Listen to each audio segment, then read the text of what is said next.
Well, good morning slash afternoon, depending on where slash you are. evening, depending on the time that you're listening to this. Good Welcome, day or night. welcome back to an interview with my best friend. This is Hayden, your host this time, but actually, Josh and I are both the hosts because Hello, my name is Josh. I am your host this time. With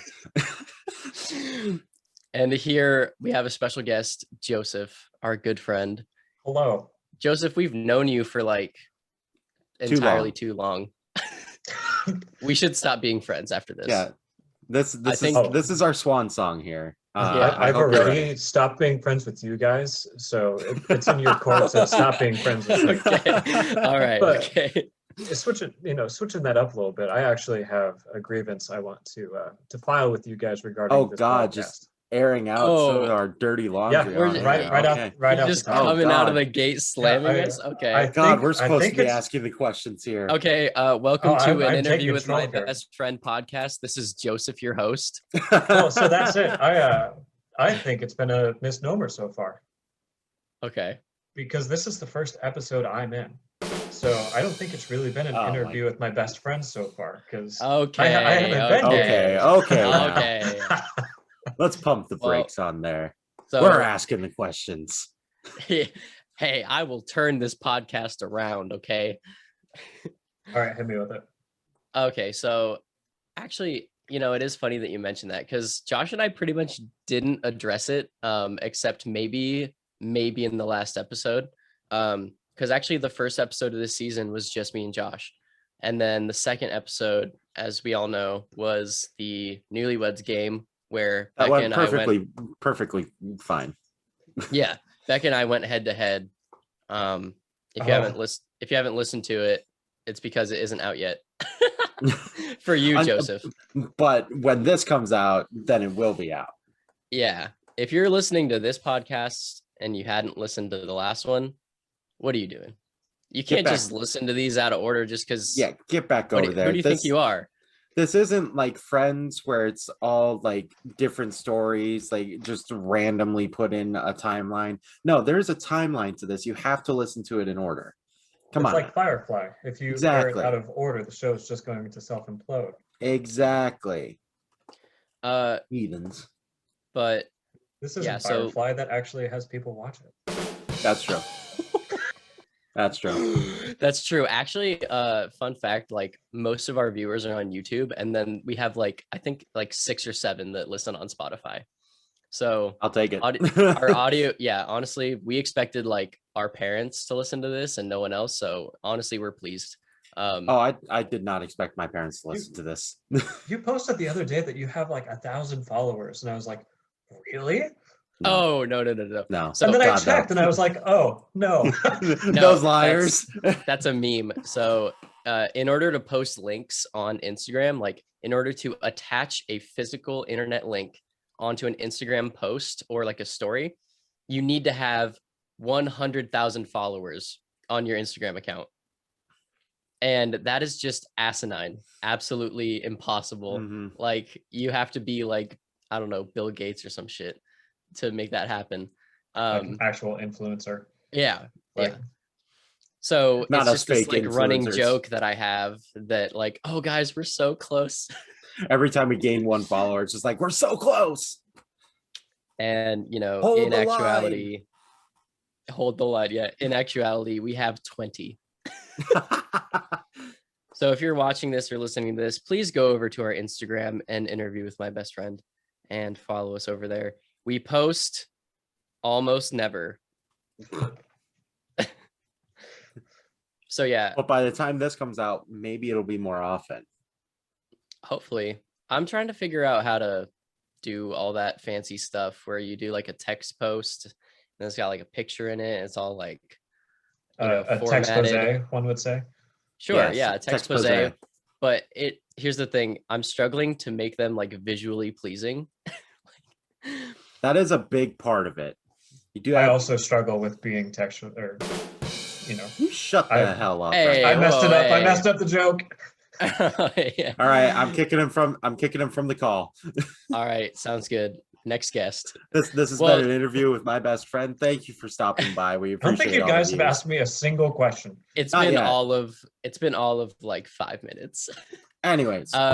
So last time we alluded that we were gonna have like a surprise on the podcast. Well, we're gonna have guests, and this is our first guest.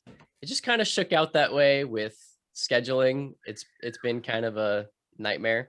Yep. Because Joseph's on the East Coast, Josh is on the West Coast, and I'm in Hawaii.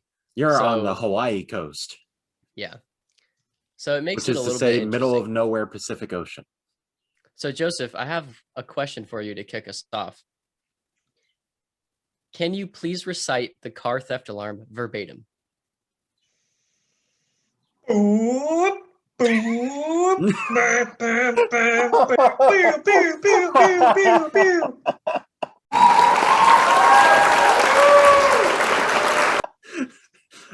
Good. Boop, Good. Oh, he's still going. Okay. Oh, somebody grab the keys, please. Recite that for about half an hour. Is that? I'm like clicking the button like shut up, aggressively. Shut up. So I don't know why it occurred to me to ask you that question, but when we were brainstorming questions, I was like, you know what? Joseph is probably a person that knows the car theft alarm and would just not even hesitate to just. And you didn't disappoint. Yell it. Yeah. And I don't know how, maybe it was like some kind of intuition, but I was right. Our suspicions were confirmed.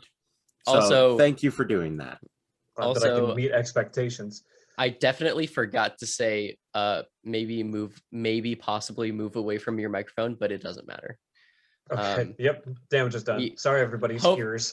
Yeah. Hopefully people will. It wasn't that loud. People won't complain. Hopefully people will hear me say the words car theft alarm and they will just automatically know that like just turn their volume. Maybe they should turn their volume down a little bit.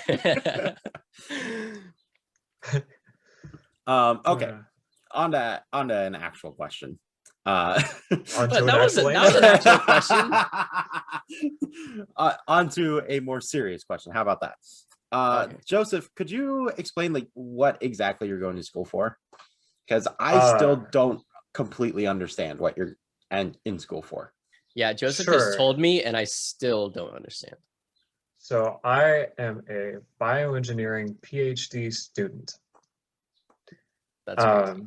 So what that means is that I have some level of masochism, as far as like homework and being in a continuous state of stress, and choosing a lifestyle that does that. Because I went through 4 years of undergrad doing, research and homework and everything like that. And I was like, yes, let's keep doing that. I hate this. Let's continue. So there are a lot of different, I'm going to try and keep this as interesting as possible, which means as short as possible. Yep. So I am currently kind of playing the dating game with labs here at Boston University. So I look into labs and I'm just like, man, this one's really cute. It's got a great personality. I'm going to see, if we really click. And I've done that with 3 labs so far.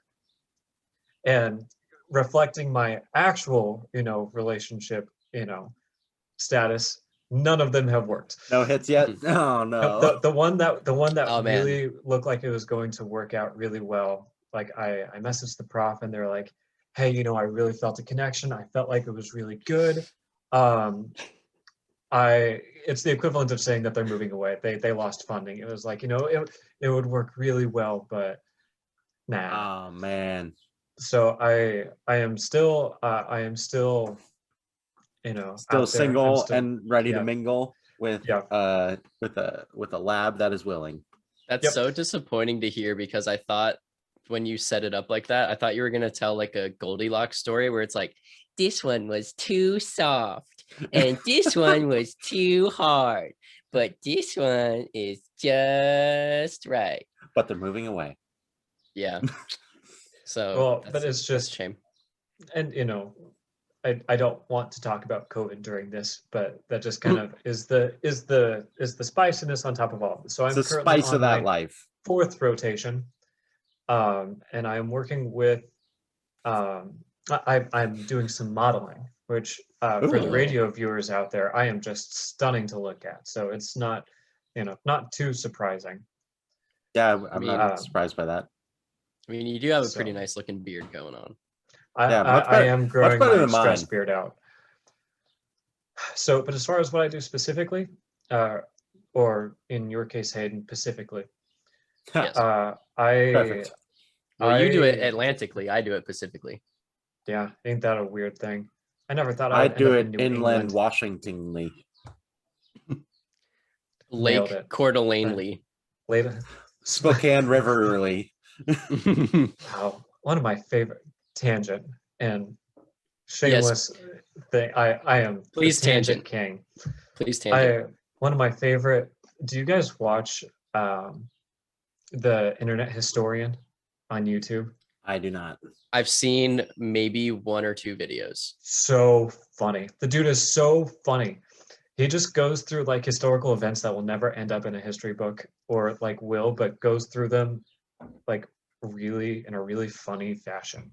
Mm-hmm. So like, and some of them are meaningful. Like, do you remember that whole controversy about the balloon kid? Oh yeah, Where yeah. yeah, like so it was Hayden, it was this thing where this guy built like this homemade weather balloon and thought that his kid was in it and like brought in like actually like the Air Force and all these things to get it. And the kid wasn't in it. And it was this big controversy because the kid was like, well, we did it to go on TV. It was and so everybody was like, this kid, but the Internet Historian dived into it, thought that he was just going to literally tear this dude apart. And went into it and it was like, no, this dude is actually a good person. They more or less blackmailed him. And they were questioning his kids, and the kid is like 5 and is like, oh, we're on TV, and made it sound anyway. So the Internet Historian is this really funny guy. So one of the things, and I'll come back to this. This all comes full circle. Yeah, we're coming back to it. One of the things that he went into was this catastrophic, as surprising as it sounds, this catastrophic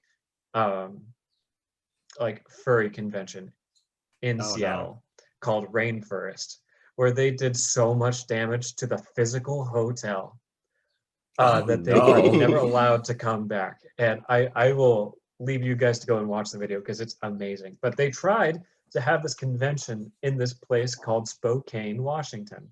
And it's funny, it's like, yeah, I've never heard of it either. And I'm just like, I've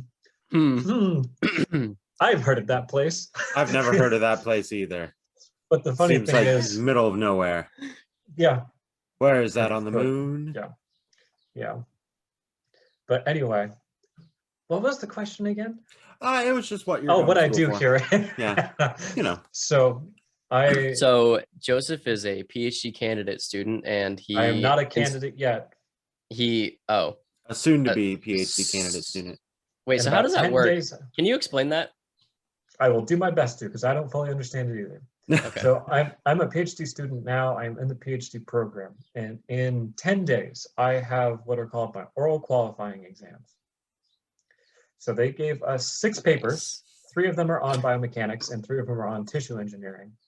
And in 10 days, one of those sounds exciting. They're both actually super exciting. I picked them because I like them. Okay. In 10 days, I will be drilled by 3 professors. Sorry. At once? Oh my God. Local PhD student gets drilled by 3 professors. Oh, I'm so sorry. You guys asked me to come on your show and talk about what I'm doing. See if I answer any more of the questions. Please, Joseph, please. So we can't help it. It's in our nature. So after you give these 3 doctors oral, then you'll be a real candidate. Even then I pass, yes. If I don't pass and I take this and I don't pass again, then they'll be pretty much like, okay, you're going to finish as a master's student, which would be great. Like, all of this is great. I would be thrilled to, do any of this. But you really want to be doctor. Doctor. Doctor. Yeah, I want to be able to go back to our tenure and just be like, oh, look, it's Joseph. And I'm like, please, Call me doctor. it's Dr. Hall. That would be like if I went to our 10-year and I was like, they'd be like, oh, look, it's Hayden. And I'm like, no, please. It's Petty Officer Griffith, which I absolutely would not do because that is no. It's too petty. And then I Yeah. would go back to our tenure and be like, hey, look, it's Josh. And I'd be like, yep. That's pharmacy technician Josh to you. No, I don't want to Sir. be known by that, please. Senior tech. Josh just got a promotion recently. Yeah, you know, I've our been a tenure, senior tech it's in for a 3 while. years. Oh God, don't tell me that. Shut up. I don't want to go to the tenure. Oh, I'm totally going. Guys, are we going? Oh yeah. Are you kidding? I'm only going if you guys are going. 100% I'm there. Joseph, are you bullshitting me right now? No, I am dead serious, Hayden. I am going. You're going. Yeah. All right. Well, Josh, I think we have to go. Oh, fine. You twisted my arm. Well, shit. It's funny because I've been telling everyone that I'm not going. Nice. Because I know it's probably going to be organized by like one of our classmates who's now, whereas we all graduated and, went and got degrees or trade skills or something. This event is going to be organized by somebody who graduated and then went to become a Karen or something along those lines. And then we're going to have to see this person like. I am optimistic. Like, obviously, it's not something that I wouldn't do for a couple of days, but seeing everybody for a little bit. Could be fun. I'm not going to lie. I think that, 10-year, I'm not really optimistic. 25-year, that really Jimmy's my giblets. Ooh. Jimmy's your giblets. That really flips your bacon. Yeah, that really Friday's my that Garfield. really bacons your pancakes. Yes. Nice. Dun, dun, dun. Please, Joseph, we cannot sing that on the No, pod. I know. I realized it. That's what I was doing. I was like, oh, copyright strike. I don't know if we'll get DMCA'd by anybody, but I don't want to risk it. Okay, so this is going to be a really smooth transition from Joseph doing the YMCA to the DMCA. The DMCA. It's going to be the DMCA. But then after that, so Joseph, we already talked about like your potential candidacy and what you've been doing in school. And so for context, if I've talked to literally anybody that exists about you, I always tell them that like you're the guy that blew up on YouTube because you built the Transformer costume out of cardboard, and you also built a one-armed violin. Yes. And just so what I'm trying to get at is you're so young and you've accomplished so much. It blows my mind whole. So like, let's say after this PhD thing, wherever it goes, however, when it comes to fruition, what's next for you? Like, what's your plan? So once I get my doctorate, I can either stay in academia and become a professor and, get tenure and just like teach people, or I can go into industry and do research that way. I don't like, there's pros and cons to both.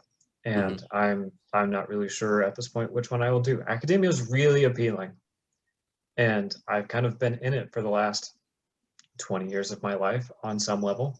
Yeah. So it's something I know, it's something that I understand, and it's reliable. Industry has a lot more freedom though, but I think we should talk about something a little funnier. Yeah. That's sure. fine. Yeah. Just wanted, it was something that I wanted to know. And then it was also something I thought that would be interesting.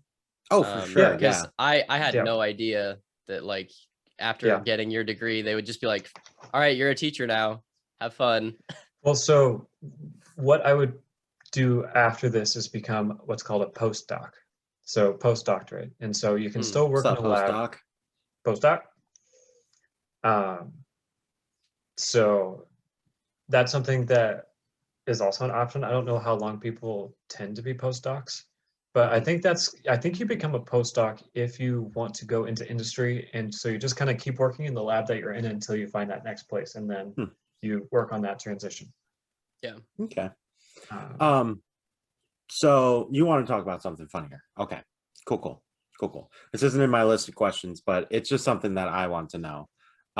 We've talked about how we've played a whole bunch of D&D on the podcast and everything, and we talked about our favorite memories playing D&D. Yeah. And we've talked about how we've played with you and while doing D&D. I just want to know what your favorite memory of D&D is. I have a couple ideas of what it could be because you've had some great characters, but I really want to know. This is tough.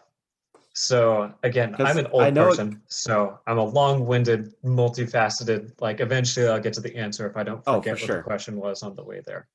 This is why you're here. You were This- made yeah. for So this.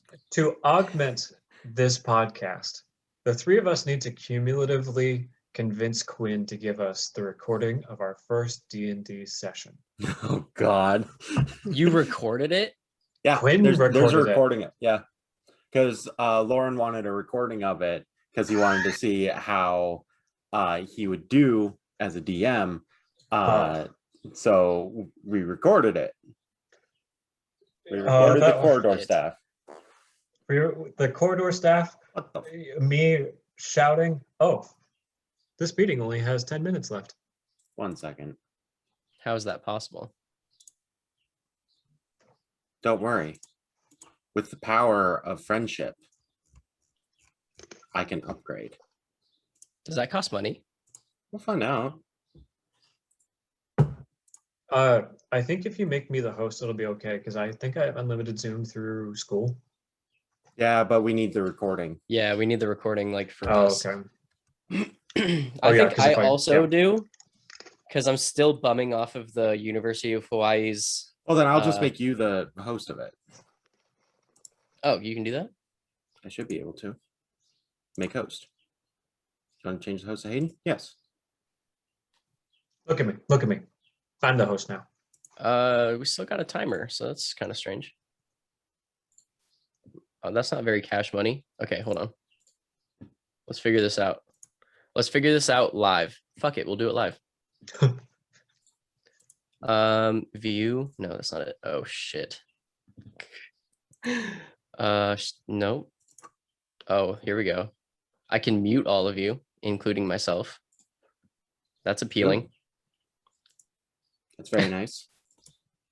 I like that. Oh man, I kind of like this. This is like I have 8 minutes to unfuck this problem, and I feel the pressure. Like yeah. This is exciting. You're on the clock. It's Like like it's boring. You can edit all this out. it's like the end of all those like action movies where they have like 10 minutes to disarm the bomb, and in the movie like 30 minutes go by, but it's fine, it's whatever. But here it's the actual thing, so we get to feel how those characters actually feel. I'm starting to realize how many of my jokes are musical references, not just to musicals, but like songs and stuff. And I am actively resisting doing all of it because of the copyright strikes. How do you? Did it prompt you to upgrade, Josh? It Because did. it's not prompting me to upgrade anything. Oh dear God. Oh no. Well, this will be exciting. It's just gonna end. We have 7 minutes left. But we can just like start another one and you can like stitch the Splice it. videos together, right? Absolutely, Yeah. I can. Yeah, 100%. Okay. All right. So favorite D&D memory then. You have 7 minutes. Go. Oh, that's a tough one. I mean, the corridor staff is amazing. So We did already reference that on the pod though. So Pick a different okay. one. So I'll pick a different one. I think my favorite one was on the like island trip we did in Lauren's campaign, where we solved the unsolvable riddle. Oh, yeah. So this one was great. So for context, we are on this island, and we're on this like mystical trip. We've been teleported to a different plane while we were getting medication for this uncurable disease that we got. You know, standard D&D stuff. Hmm. And we like earlier on this island, we had met a bunch of like psychic animals that could like speak to us, and we were like, okay, great. And then we left. And Cool. Bye. we go to like the opposite end of this island, and we come across, and we at this point we've collected like a hammer, we've collected a spear, we're trying to like reestablish the king deity whatever of this island. Yeah. And we come across this pedestal that has a rock on it, and we're like, super cool. So we pick up this rock, and then like this cage springs up around the pedestal, and we're like, okay. And we set it back down, and the cage opens, and we leave, and we see that there's this riddle, and it's like, what's super cold and it stabs you, but it's everywhere, but it's invisible, and like okay, this is something ice related. And there's these 6 rocks with these random symbols on it. We're like, okay, we have to put the rocks into the like proper order. That's the answer to this riddle to get the rock. We're like, okay, cool.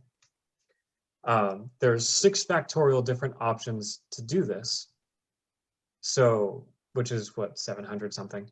So trying to get the answer was practically impossible. And so we're trying to solve this, and we ultimately learned that the answer was to go back to the animals to have them solve the riddle for us and then run back. But we're on a timeline. Nobody has time for that. So to solve this, we realized that Lauren hadn't in fact created a new language. He had just created new symbols for the English language. And so we looked at the hammer, and the hammer said, like, I saw that there was like HAMMER of something. And then the spear had SPEAR of something. And with hammer of and spear, those 3 words, we had enough characters that we figured out 4 of the letters in the rocks, which narrowed down the number of our which narrowed down the number of problems from 700 something to 2. And we were like, oh, the answer's probably frozen. I think Quinn got it. And then Lauren just sat there in a stunned silence. What's actually like, funny is Becca said the answer like kind of under her breath, and then Quinn said it louder, so Quinn gets all the credit for it. Oh, I didn't even. I know, but no one heard her because I was the one sitting right next to her, and I heard her say it, and I was about to be like, oh yeah, and then Quinn was like, frozen. Jackal, it's a jackal. Yeah, so I just remember Lauren sitting there in a stunned silence, just being like, everybody gets inspiration. So, but judging by your reactions, I think I'm going to pick a different one that's much more entertaining because it doesn't involve a whole bunch of math to describe. Does it involve math? So, boop. Here's where you can cut the edit and put the actual funny one in. So I think my favorite D&D memory Keeping both is in Josh's campaign. We were in this island. We were in the city because there were a bunch of statues that were coming to life. Oh yeah. And I was at this point a character named Sapnu, if I remember correctly. Yep. And Sapnu Paz, who is this Tabaxi character who was tailless. And his voice sounded like this. This was Sapnu's voice for most of the campaign. That is the most annoying thing I've ever heard. It was fantastic. Well, I was thinking, he's got like a a cat face and everything. So anyway. Joseph, you started this podcast by doing the car theft alarm. And that voice was still more annoying than that. Imagine having the DM for that voice. Yeah. Well, I had that voice until Josh TPK'd us. And I met Death's brother, Death. And Death thought in canon, Death thought the voice was so annoying that he changed the voice. And sent you back. Yeah, and sent me back to my task is done. But that's not the memory because Josh TPK'd us. And I'm not gonna, as I am wont to do. So anyway, we were in the city, and these statues were come to life and destroying everything. And I was Sapnu, And we like busted the head off of this statue in it, and for some reason we are trying to drag this giant obsidian head up to the castle. I don't remember what. And I kept making head jokes about like, man, we should like keep, we got to be careful while we're ahead, and and nothing sexual. Get your head out of the gutter, man. And I think we Yeah, were who would make it sexual? and I finally got Josh to snap, because he's, this is like the culmination of something that we've been doing for a while. And we were like, It's like man, we should months of playing these characters. And I think we should have like I think we passed a wheelbarrow, and I was like, man, we should have grabbed that wheelbarrow. We should have thought while we were ahead. And Josh was like, all right, Joseph, pick one of your stats. I was like, oh no. I was like, okay, intelligence. And he's like, all right, you get smited and you lose 1 like point of intelligence. No, I think it was like 1 modifier like down. Yeah. Like I think I knocked you down a modifier in your intelligence. Yeah. Because I was just so done with your puns. Also, we've got less than 1 minute, so yeah. So I have another D&D related question, and I will ask it to everyone at the end. So let's just end the Zoom call and then figure out what's gonna happen. We'll be back after this commercial break. Bye. Bye. Love. So Hayden, what was your D&D question? So my D&D question is, you are creating a character sheet for yourself, like your physical human form. Oh no. What is your flaw? Like under flaws, what do you write there? I'll say mine, because I've been telling my friends this recently, just because it's been brought up so much. And so my flaw, there's only one, and it's my crippling Starbucks addiction. That's fair. That's very fair. I was telling Josh before the podcast, while you guys think I'm gonna fill with my little narrative, before this podcast, I was telling Josh today was the first day in 9 days that I did not get Starbucks. I've been just a little bit stressed, you could say, at work, and just also in life in general. Have to pick only one flaw? There's just so many. Jesus. This is like your character's flaw, like the flaw of your character. I thought you were gonna ask me like what would you put as your stats along the side? That one I was ready for. You can do that. I have to be self-introspective here. Oh man, we would hate to do that. I hate doing that. Maybe that's your flaws. You hate self-introspection. I hate thinking about myself. No, I would say my flaw probably is not being able to the feeling that it's difficult for me to commit to like creative things fully. Okay. Because I'm like so busy in a lot of other aspects of my life that I feel like I can't commit to creative things as fully. Mm-hmm. Which I'm working on by having a regular Twitch schedule and doing this. Yeah, twitch.com/Joshua58, by the way. We just hit 151 followers about a couple months ago. Yeah. As of May 30th. I think go ahead. As of May 30th, and 2 of those followers are me. I think my character's flaw is that, speaking in third person here, I was going to make some joke about being too attractive and everything, but I think my character that is definitely one of your flaws. That is, yeah. You have 2 flaws on your character sheet. 2 flaws. Too attractive, and feels a lot of things too intensely.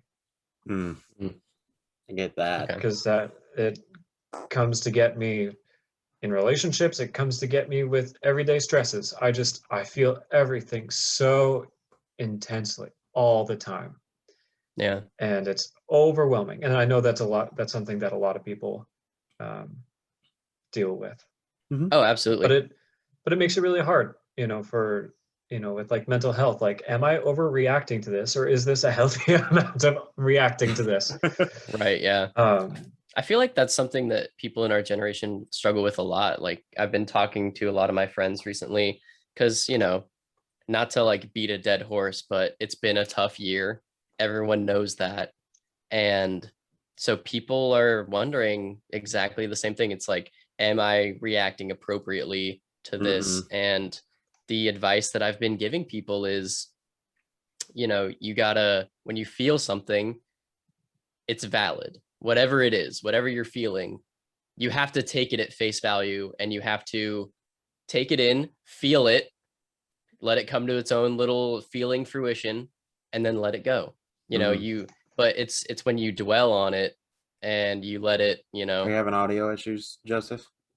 Sorry, somebody was trying to do my car alarm. Oh, probably not as good of an imitation. Not nearly as good, probably. No, so that's something that I've been working on a lot lately, Hayden. One of my friends introduced me to this idea.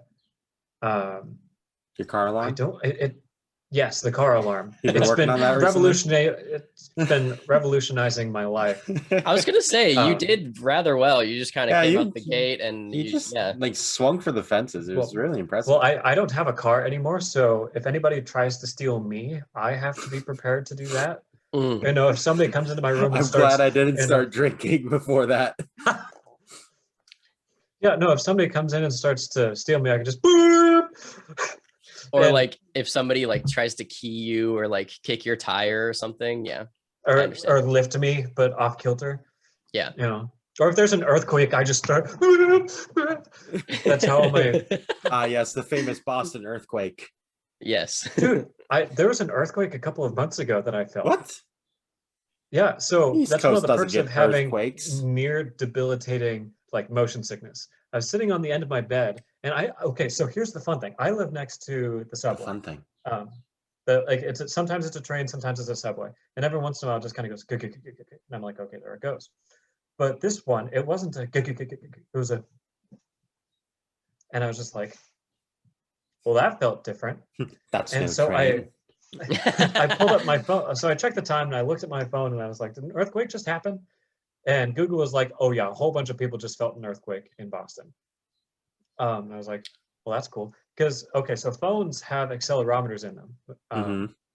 So they can measure when you're doing this. For sure. And, there's just constant noise because people are doing a bunch of things like that. But if a bunch of cell phones in a city suddenly go whoop at the same time, they actually have an inbuilt like earthquake tracking mechanism. Whoa. With cell phones. That's cool. It's super cool. Anyway, yeah, if I feel an earthquake, maybe I'll just start making a car alarm. I haven't really heard a lot of cases of earthquakes on the East Coast, so I don't think what you and other Bostonians felt was an earthquake. I think we're gonna have to chalk this up to a infestation of Alaskan earthworms. Yep. Yes. Well, yeah. That makes sense. That tracks. At least I don't have to deal with what Josh deals with every earthquake being like, oh, is this Yellowstone? Is it now? Is this the time? Is Yellowstone gonna kill us, by the way? I think I saw something about that. I think Spokane is like right on the edge of like the immediate death zone. One of my friends took like a soil class and she was like, they're blowing it out of proportion. Like, yes, it's a caldera that has the ability to do this, but it's also not going to. But isn't it like if like that goes, then the San Andreas fault might go too, because like all the pressure will just release and that'll finally just be like, all right, time to snap.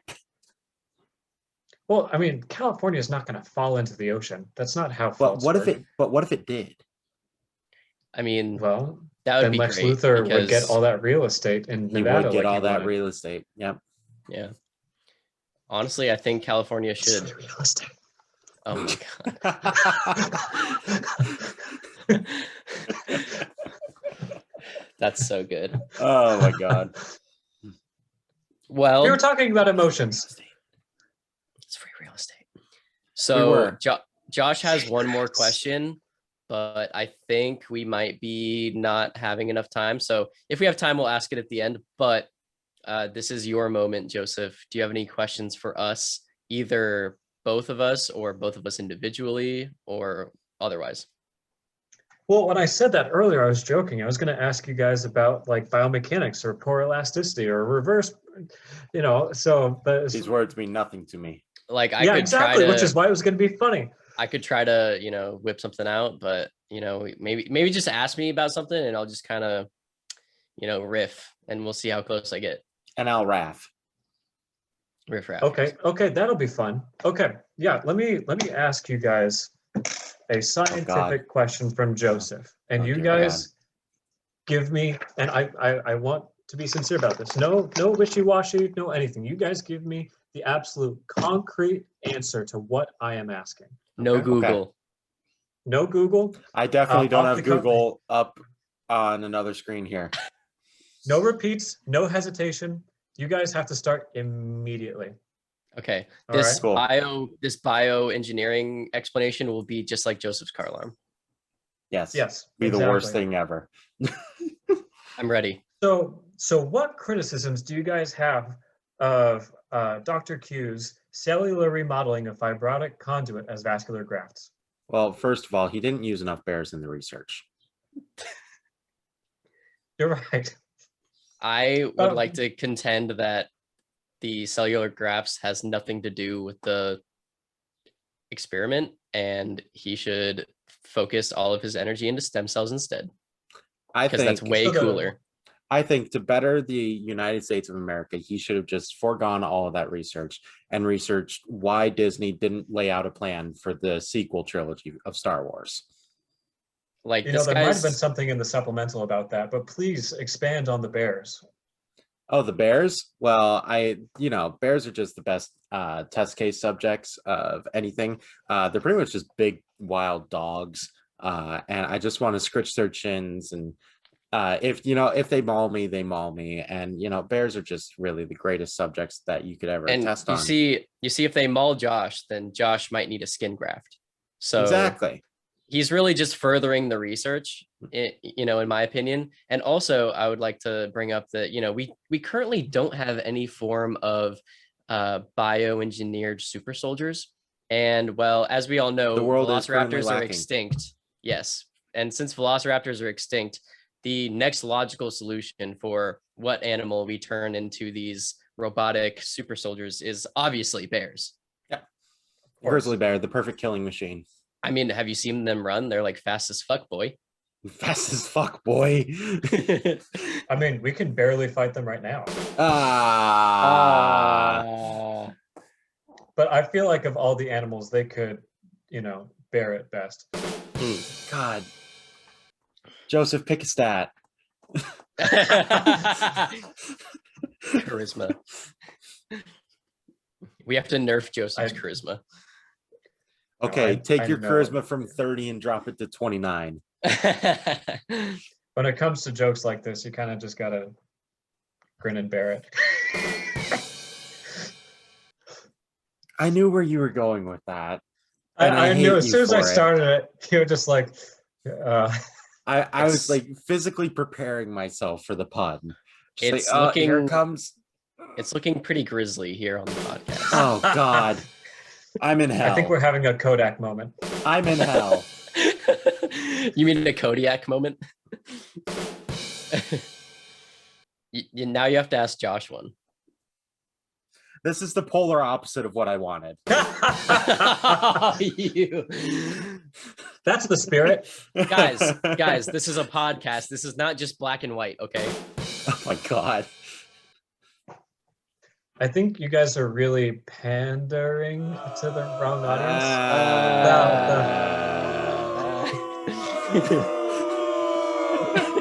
Josh and I both let out a dissatisfied at the same time. That is disappointment just personified. Can I tell you guys a funny story? Of course, this is a podcast that's all about funny stories. I was in South Korea for a choir tour. It was amazing. And the second night we were there, we stayed at a Buddhist temple. And it was a blast because the Buddhists that we were interacting with didn't speak English, they only spoke Korean. So all of our communication was pretty much just like physical communication. Like they were doing Taekwondo with us, they were making, jokes and stuff. But while we were doing Taekwondo, we were doing a bunch of stretches and like meditation. And so he actually started going like, and this being a bunch of choir kids, somebody else went, and I was just like, no. I cannot pass this up. And so I went, and immediately everybody started glaring around the room like, who's doing that? And we were humming. And so like, nobody will know. But in my heart, I'm just like, this is amazing. And it was so funny. Choir kids, they cannot be stopped. Having this chord just in the middle of this temple, completely derailing. I mean, he didn't care, but everybody else was really angry. Really? Like, Yeah. are you talking about like the choir kids or the temple goers? No, the choir kids, the temple goers, okay. did not mind in the least. Yeah, that makes sense. Of course, I don't know much about Buddhism, but they all just seem really like chill and relaxed. Yeah, that's definitely true. So when I was in boot camp, actually, I don't think I've told anyone this. I know about it, I think. Are there a lot of Buddhists? Yeah, actually. That was a solid pun. Yeah, that was pretty good. That was pretty good. So because it's boot camp and there's such like a diverse group of people coming together to get physically hazed every day, you have to have like all of these religious services. So they have like Christian, like general Christian, like Methodist, Catholic, Buddhist, general Christian. They have like so many. There's so many like services that they offer, and they're all on Sundays. And well, so I was like, well, I'm not really super religious, but I really don't want to sit here and get hazed. So I'm just going to go to like one of these services and just see what's up. And so I went to this one, and it was like this kind of like, it's like an omnism kind of service where they believe that like every little piece of religion has its own validity. It wasn't omnism, but it was something really, really close. It was like this religion made up by this one man. And it's like a really new religion. I don't remember what it's called, but is it all theism? No. He like, it's this book compiled, and it's got like quotes from the Bible and Jesus and Buddha, and they all just kind of like come together, and basically this all-powerful prophet maintains that he was the one that said all of these things, and he was using these other people as like a vessel.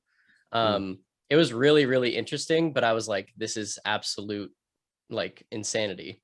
Because this is just like, we like all of this stuff from all these religions. We're going to take that and say, this was us all along, and you guys were just our little puppets. Like, I was like, this is crazy. Like, you can't do that. That's so fucked up. So I left. But anyway, the next weekend, I went to the Buddhist service, and it wasn't like, like like there was some, but it was like a very, very short, that was a very short part of it. And there was like a chant that they had us do that day. And so it's this whole temple of people just chanting the same thing. It's like, I'm gonna butcher it because it's been 4 years since I've been to boot camp, but it's like An Yong Hong Reng Gikyo or something like that, something very similar to that. And so it's just whole room of people, and we're just like An Yong Hong Reng Gikyo, and like it's very like uniform. In Korean, if I remember correctly, Annyeong is slang for hello, which is annyeonghaseyo, if I remember correctly. Oh, also yeah, no, it wasn't Korean. It was like, it was Hindi or Sanskrit or something along those lines. That's cool. Because I remember the script was in some sort of like Hindi Sanskrit kind of script. And so we were all chanting this, and I don't know if it was specifically like a religious experience, but I did feel something like, I felt very like empowered. Spiritual? I think it's just because a bunch of people were chanting the same damn thing. Like, of Probably. course that's going to be powerful. So yeah, I don't know. I was like, I'm glad that I went to this, but I don't think this is like my scene, perhaps. Like, I would want to do more research. Also, this is kind of what, like, it was kind of my launch pad that kind of got me into seeking doing a daily yoga practice, which then, after a while, once I got established in Monterey, then I did start that. But yeah, so I went to these two extremely interesting, Very different from each other. very different from each other's spiritual religious experiences in boot camp, because I didn't want to be in that room getting physically beaten. Boot. It was an interesting experience staying at the Buddhist temple, like experiencing a different religion like that, because you guys know I'm devout Christian. Right. Mhm. And it was really cool seeing how chill they were about it. Like I think they have people from a bunch of different religions come in like all the time. Which was really cool. But we got to have tea with the head monk at the end of it. And we actually had a translator for that, which was really cool. So one of the more ornery guys in our choir, he pretty much asked, "Hey, if you could summarize your entire religion in one sentence, what would it be?" And everybody was like, dude, you can't just ask that, but he That's did. a dick move. Okay, but the answer is amazing. So we're all sitting there, and he asked this question, and so the lead Buddhist guy, and this isn't a joke, guys. This sounds like the preamble to a joke. I promise it isn't. No, I know. So no, yeah, no. He's sitting there, and he thinks about it for a bit, and then he speaks in Korean, and translated, what he said was, "Knowledge is nothing. What matters is what you do with it." Like, of everything he could have left these 40 some odd American teenagers, like, what he said was that. I think that's pretty cool. Yeah. Sorry if it looks like I'm a little distracted. Roku's little cat house is right down here by the computer, and he hasn't gone in months. But the second we start talking to Joseph, he's like in it and laying in it and like doing all that, because Joseph got this cat house for Roku. It's like he knows. That is fucking weird. It's just precious. And also we're like talking about like spirituality, and then Roku's having like this spiritual experience. What's turtles, precious? Oh God. Oh and yeah, I forgot about Joseph's amazing Gollum impression. And you wonder why I have a sound alert on my Twitch that is named Joseph. Well, and it goes with the Lord of the Rings background you guys have. It does. I don't know what you're talking about backgrounds. It's my house. Yeah, of course. This is where I live. Mistake. Hello, like, come on. Stupid fat hobbitses. Wicked, tricksy, false. We can't get DMCA'd for Lord of the Rings quotes, right? No. Well, I mean, pitch perfect Lord of the Rings quotes. Like it sounds like we're playing the movie in the background. Yeah. I think it's true. Like Andy Serkis isn't going to knock down our door and be like, "Who said that?" Well, we are providing commentary on the Lord of the Rings by saying that is an amazing quote. Andy Serkis is amazing, and by providing commentary on it, we are in the clear. I think so. Yeah. Perfect. Well, welcome to an interview with my best friend. Well, please welcome Andy Serkis to the podcast. Andy Serkis playing the role please of welcome Joseph as Andy Serkis as Gollum. As Andy Smeagol. Andy Serkis as Gollum as Joseph Hall. God. Well, I think I don't know, Josh. You want to ask that last zinger, or do you want to end it? I think we're good. I think we got a nice episode with a really cool dude. Yeah, we'll save that question for the next one, because we'll definitely want to have you back. Oh, for sure. Yeah. when the stars Well, align next time. And Yes. Yeah. Once all the planets are aligned, we can free the Titans again, and they'll make the schedules work. Well, Joseph, thank you so much for coming on the podcast. And yeah, I love you guys. I love you too, man. It was I so love great to have you you. on here. Oh, my I'm- boys, I love you so much. I'm glad that this is canon now. And, we finally got you on here. And now it's truly an interview with my best friend. Yes, perfect. Perfectly balanced. Roku, For don't those bite me. listening and watching at home, stay tuned. We're about to record imminently with another best friend. Another. And we have a whole slew of guests lined up for this season. And we're very excited to share with you all of the juicy stories and anecdotes. And Juicy in- beats. in the case of this episode, pseudoscience. Yes. Pseudo bear science. Any save rounds? And any parting Joseph, responses? where can people find you? Do you want people to find you on any Sure. social media otherwise? So I am on Instagram as hall.set.design, and I am on YouTube as Deadline Design, the one with the mechanical fish on it. Oh my God, we totally glossed over the YouTube channel. Oh my God! Next all your time. awesome minis. next time.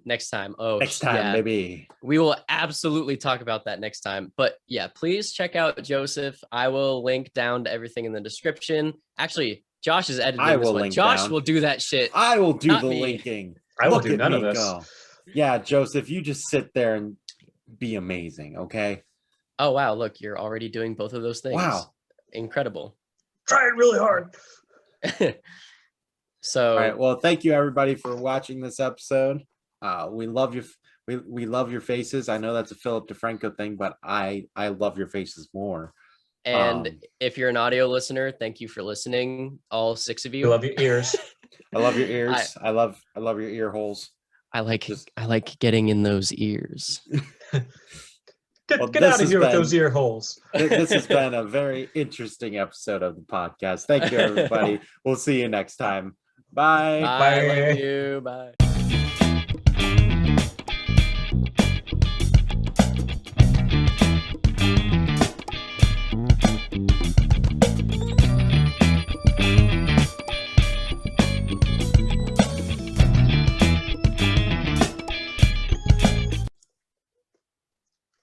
I still hate that she says that. I was literally about to clear my throat and then it said recording in progress and then I decided to not do that. Oh, it's okay. We'll cut this and put it at the end anyway. Perfect. It's a nice little post-credit scene for us. Of course.